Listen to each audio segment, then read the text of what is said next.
Hey guys, this is Eric here at the warehouse, and today we're going to check out the Vaughn Velocity 7450 blocker. This is going to be a nice blocker out of Vaughn's lineup, and as you can see on here, they're using a pretty high grade leather on there, so you're going to get some really high quality out of the blocker with that weave material on there as well, so you can get that classic kind of tribal look to the Velocity line.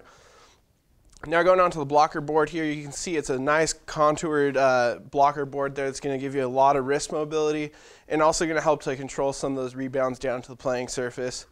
And also with that blocker board, you can see it's kind of a beveled surface going onto all edges here, so that's going to cut down on some of the unnecessary weight of the blocker and also focus the weight a little bit more on the back of the hand, so you're going to get some nice control out of the blocker as well. And then going down to the back side here, they're going to be using the nice finger protection again, kind of contouring to the hand and also going to move with the hand, so you're going to be protected at all times. There's a little bit of foam in there as well as some plastic, so you can get some great protection there. And then into the fingers here, they're using those mesh gussets on there, so you can get some nice breathability in the hand right there and also just going to help it dry out a little bit quicker.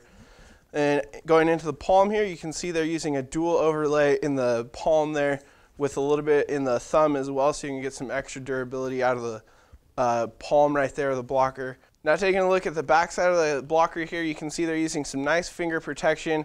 It's going to be nice and contouring to the fingers and also going to move with the hand when you're closing and opening the blocker, so you can get some great protection there. Then going into the finger gussets here, they're using a nice mesh gusset on there, so you can get some great breathability into the hand and also just going to help it dry out a little bit quicker.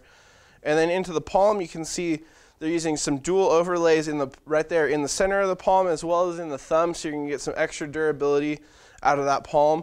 And then going into the cuff here, it's going to be a nice open cuff along with that blocker board. You're going to get a lot of mobility out of the wrist right there. And then going on to this side panel here, you can get some great protection out of this with that kind of deflector bar right here. You're going to get none of those shots skipping over the blocker right there, so nice feature of the blocker right there. So that's just been a quick look here at the Vaughn Velocity 7450 blocker, available here at inlineandicewarehouse.com.